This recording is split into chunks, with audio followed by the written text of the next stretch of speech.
परमात्मा बंदी छोड़ कहते हैं भाई भक्ति करा करो गणी गणी। और ये समय ये दाव फिर नहीं लगेगा। चारों युग में संत पुकारे कूक कहा हम हेल रे, हीरे माणिक मोती बरसे ये जग चुगता ढेल रे। परमात्मा ने जो ज्ञान बताया कि तुम यहाँ के रहने वाले नहीं हो, आप यहाँ के वासी नहीं हो, और जिस संपत्ति के लिए आप सारा जीवन न्यौछावर कर देते हो या संपत्ति आपकी नहीं है। काया तेरी है नहीं ये माया कहाँ से हो, चरण कमल में ध्यान रखो तुम इन दोनों को खो।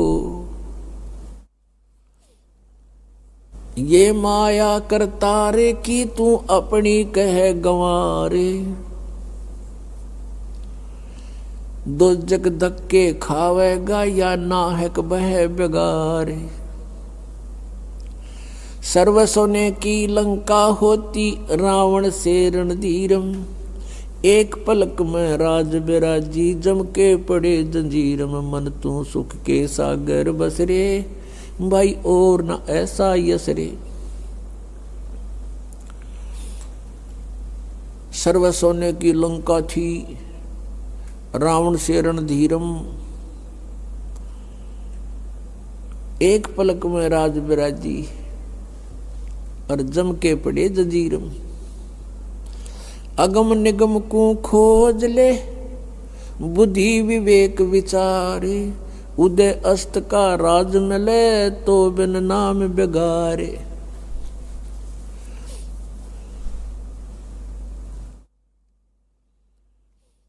भक्ति बिना क्या होते हैं ये भरम रहा संसारे, रति कंचन पाया नहीं रावण चलती बारे।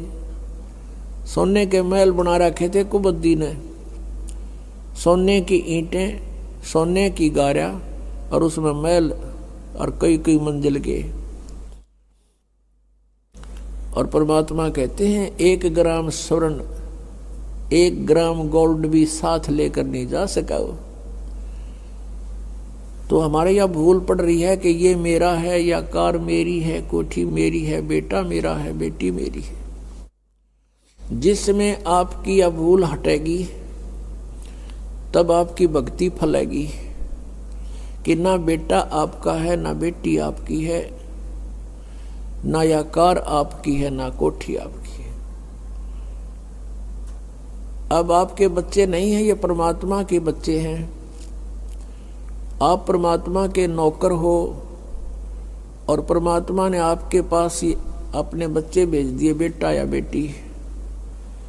इनको आप अपना मान कर करते हो तो भूल भारी है आपके, लेकिन ये जीव के बस की भी नहीं। इस ज्ञान से धीरे धीरे और भक्ति से, इस एंटीबायोटिक औषधि खाने से, ये तत्व ज्ञान रूपी वचन सुनने से आपको बिल्कुल समझ में आ जाएगी कि सचमुच यहाँ अपना तो शरीर भी नहीं है।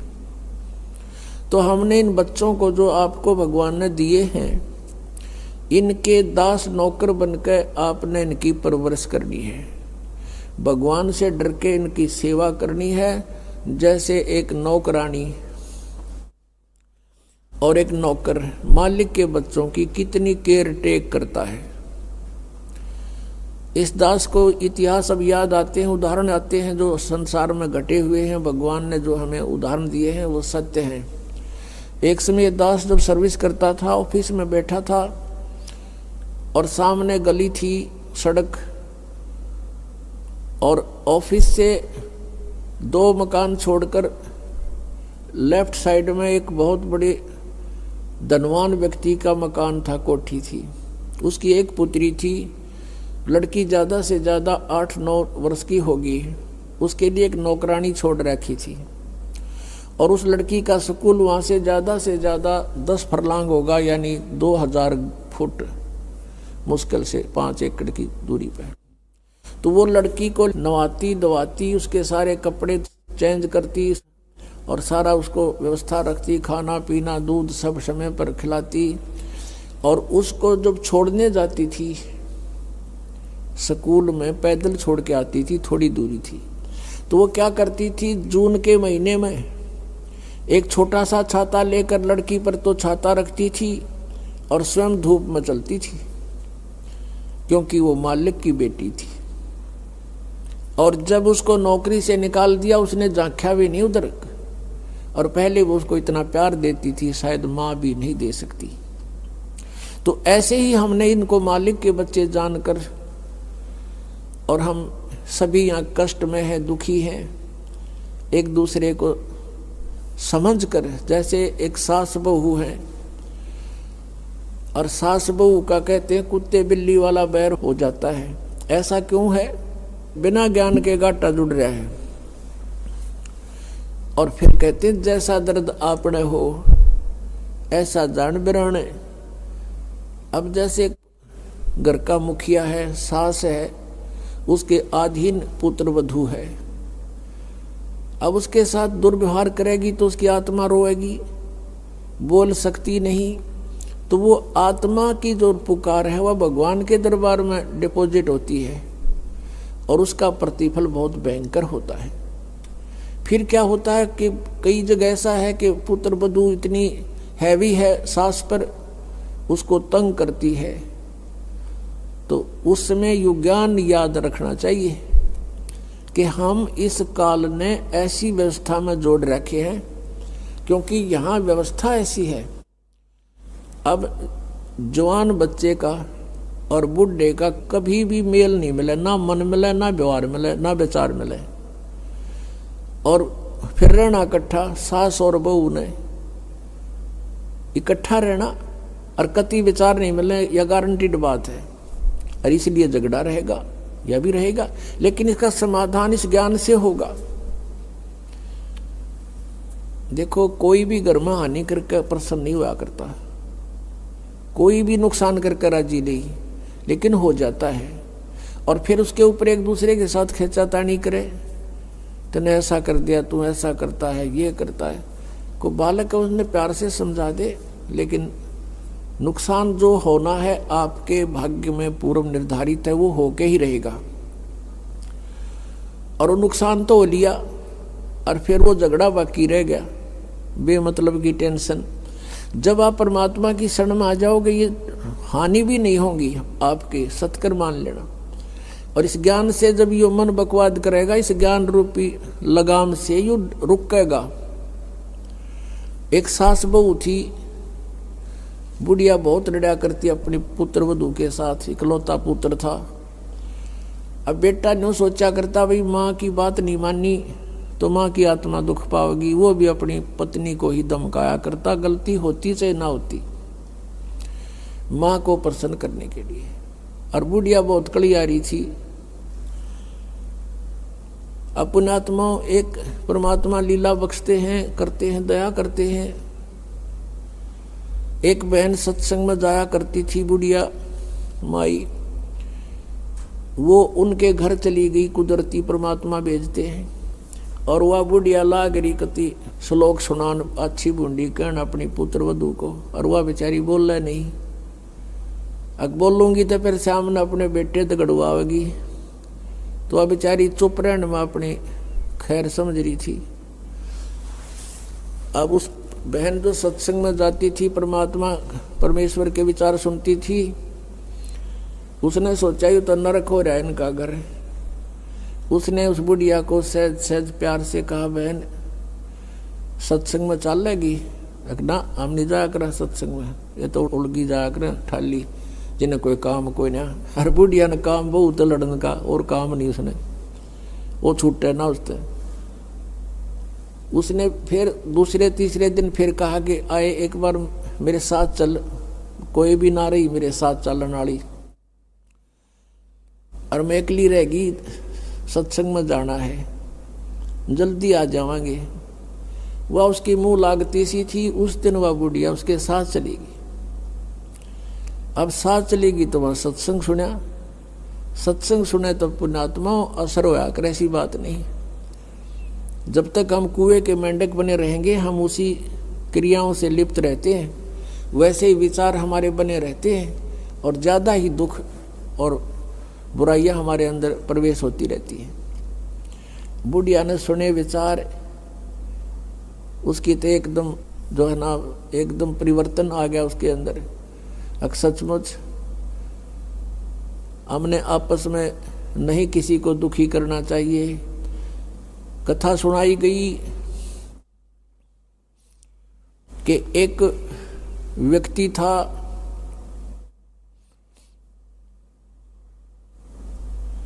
वो कहीं पर साधना कर रहा था, बैठा था, साधना कर रहा था, और एक गाय भागी जा रही थी और वो गर्भवती थी, और उसको ये आभास हो गया था कि कोई कसाई उसके पीछे पड़ा हुआ है। वो आगे वन में ओझल होगी। शिकारी वहां आया, उस साधक से उसने पूछा, गाय देखी आपने? कहते मुंह से नहीं बोला, उसने हाथ कर दिया, ऐसे किधर गई? वो कसाई ने वह गाय ढूंढ ली, वो मार दी। उसका भी प्रतिफल उसको भोगना पड़ा। कहते हैं फिर उसकी बाजू कट गई। इतना भी हम सहयोग देते हैं किसी अन्य दुष्कर्म के अंदर, इतना भी हमें हानि होती है। जैसे हमने मना किया है बीड़ी शराब मांस तम्बाकू पीना नहीं है, और किसी को पीने में सहयोग भी नहीं देना, उठा के भी नहीं देना, उसमें भी हानि होगी। आपको मर्यादा सारी पालन करनी होगी। कहने का भाव ये है कि एक व्यक्ति था और उसकी पत्नी बहुत लड़ा करती, बहुत झगड़ा करती थी, बहुत बुरा बोलती थी। तो किसी ने, वो जो व्यक्ति था अगले जन्म में जिसकी बाजू कटी थी, वो साधना कर रहा था, साधना कर रहा था, कहीं पर अगले जन्म में भक्त बन गया। तो उसकी किसी ने आकर के अचानक पहले तो उससे पैसे पूछे, बाबा जी पैसे निकाल सारे। अब पैसे नहीं है भाई मेरे दो, उसकी बाजू काट दी। अब उसने सोचा भाई मैं भक्ति भी कर रहा हूं और यह आपत्ति मेरे पर कैसे आ गई। उसने सोचा भी मैं इसका किसी से कारण पूछूं, मेरा कौन से जन्म का पाप था। किसी ने बता दिया भाई इस गांव के अंदर एक भगत है और वो पीछे बीती हुई बता देता है, पिछली बता देता है, भविष्य की नहीं जानता। वो उसके घर पर गया तो उसने पता लगा कि वो घर से बाहर गया हुआ है। फिर भी उसने सोचा घर पे पता करता हूं। जब वो घर पे गया तो उसकी पत्नी से पूछा कि ऐसे ऐसे वो कहाँ है भक्त हुआ। उसकी पत्नी लगी गाली देने कि तेरे जैसा ढेढ़ वो है, हंडा धक्के खांदा जिस तरह तू खावे है, पता नहीं के सुना दी। अब जिसका हाथ कटा हुआ था उसने सोची भाई मैं तो गलत आ गया, मेरे साथ मजाक कर दिया, दिखे ना भगता के घर में कैसी बात होया करे, इसी ने कमी होया करे। वो वापस चल पड़ा। रास्ते में किसी ने बता दिया कि तू जिसका घर पूछा था ये आ रहा वो व्यक्ति। उसने उसको सोचा ले चल आया है बाहर, बात कर लेता हूँ। राम रमी हुई, नमस्कार हुआ, कुशल मंगल पूछा। उस जिसका हाथ कटा हुआ था उसने पूछा कि भाई एक बात बता, क्या तू पीछे की जानता सारी? कहाँ जी दया है भगवान की। भाई पहला मेरी तो पाछा बताइए, पहला तू अपनी बताया, तेरे घर में इसी बूंदी कलियारी क्यों करा रही है? ऐसी बेहुदा बोली वाह न बोला, यह भी बताऊं पहला यह सुन ले तू। पिछले जन्म में मैं था काग, या थी गधी, और जब कुमारिश ने छोड़ देता इसकी कमर टूटी हुई होती थी, मैं इसकी वो खाता था, टूटी हुई कमर से उन जख्मों से मांस खाता था। तो आज भाई अपना बदला ले रही है मेरे ते, और ये इतने जख्म करेगी मेरा जितने मन न कर रखे हैं। तब उसने पूछा भी फिर मेरा हाथ क्यों कर कटा? मैं तो भगत आदमी, और यू कैसे जुल्म हुआ मेरे साथ? उसने बताया कि पिछले जन्म में भी तू भगत था और तूने एक गाय के कटने में सहयोग दे दिया, तूने न्यू हाथ कर दिया कि इधर गई, बोला नहीं तू ऐसे गई, इससे तेरा हाथ कटा। अब कहते हैं तुमने दरगाह का मैल नहीं देखा, धर्मराज के तिल तिल का लेखा। अब इस तरह कहते तुम एक दूसरे को सताओगे तो तुम्हें आगे फिर दंड भोगना पड़ेगा। वह बुढ़िया के बात समझ में आएगी, अकबर ने तो जुल्म कर दिया। उसके बाद अपनी पुत्र वधू को वो बिल्कुल शांत रहे, बोले नहीं फालतू। सत्संग में ये भी सुनाया गया कि जो कुछ हानि होनी है वह तो हो चुकी, और पाछा वो खाम खा महाभारत बनाने की कोई आवश्यकता ही नहीं। वो तो दूना दुख पैदा करने वाला वो वस्तु आवे नहीं वापस। एक दिन क्या हुआ, वो पुत्र वधू गाय भैंस का दूध निकाल के और ऊपर कड़ियों में कड़ा डाला कर दे, हुक लंबा सरिये का हुक ला देते और उसमें बाल्टी टांग देते थे कड़े में, हुक में, कुत्ते बिल्ली से बचाने के लिए। अब उस पुत्र वधू ने वो ऊपर, क्योंकि ऊंचा होता था, गर्दन नीचे रखनी पड़ती थी, यूं कर टांगन लगी, वो की तो उल्टी साइड में लग गया। उसने सोचा टंग गया, हाथ छोड़ दिए, वो बाल्टी नीचे गिर गई, सारा दूध फर्श पे फैल गया। अब पुत्र वधू ने देखा बुढ़िया की तरफ, अकी वो होगी ओन अनो बिरना कई दिन का सांग हो गया यो। अब उसकी तरफ देख रही है बेचारी भयभीत दृष्टि से। बुढ़िया कहती है बेटी कोई बात नहीं, हमारे भाग में नहीं था यो, और इसको उठा ले ऊपर ऊपर से और भैंस को ही डाल दे बेटा उसके चारे में।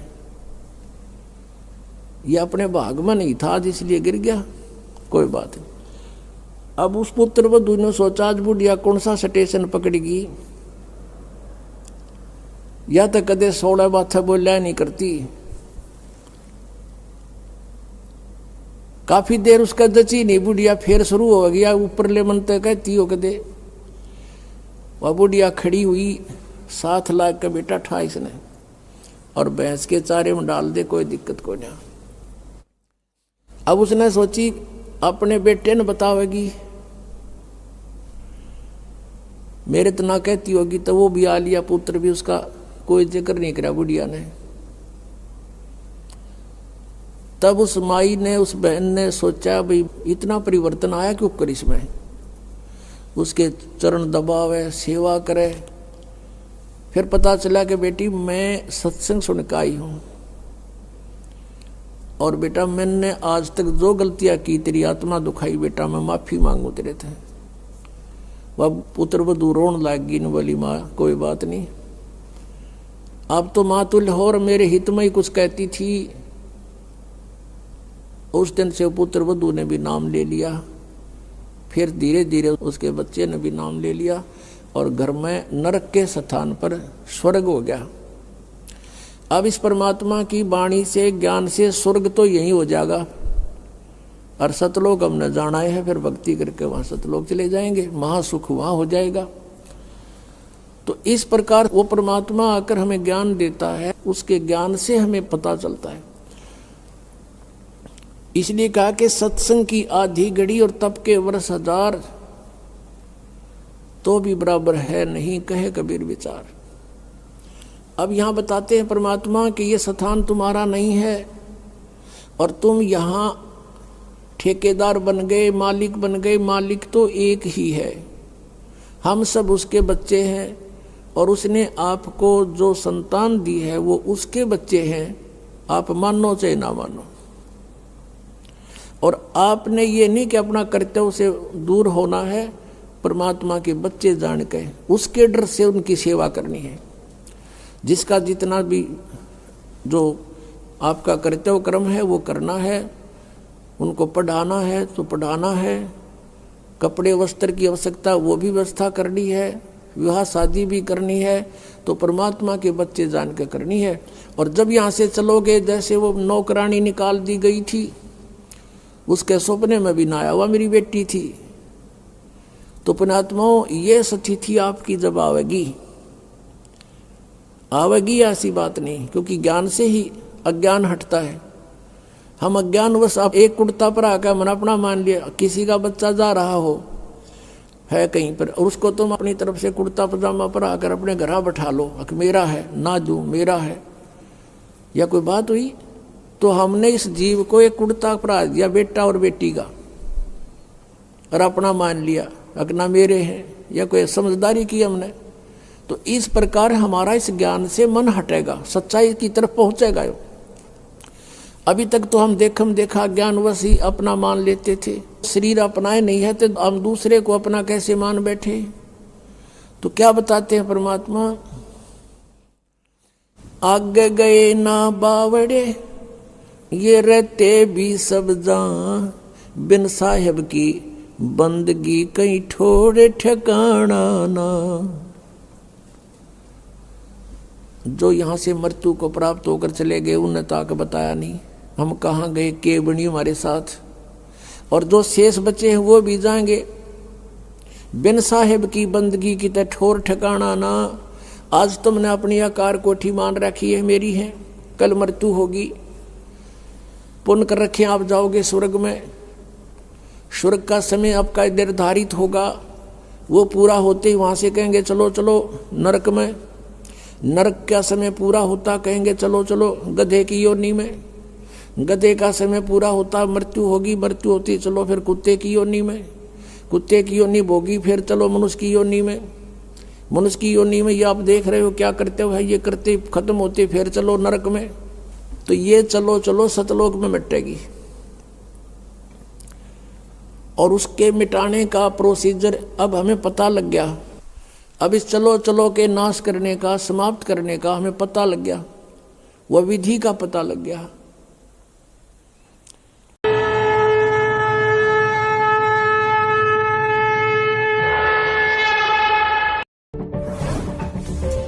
इस वीडियो के बारे में अपनी राय नीचे कमेंट सेक्शन में हमें बताएं और अपने दोस्तों के साथ ये वीडियो शेयर करना ना भूलें।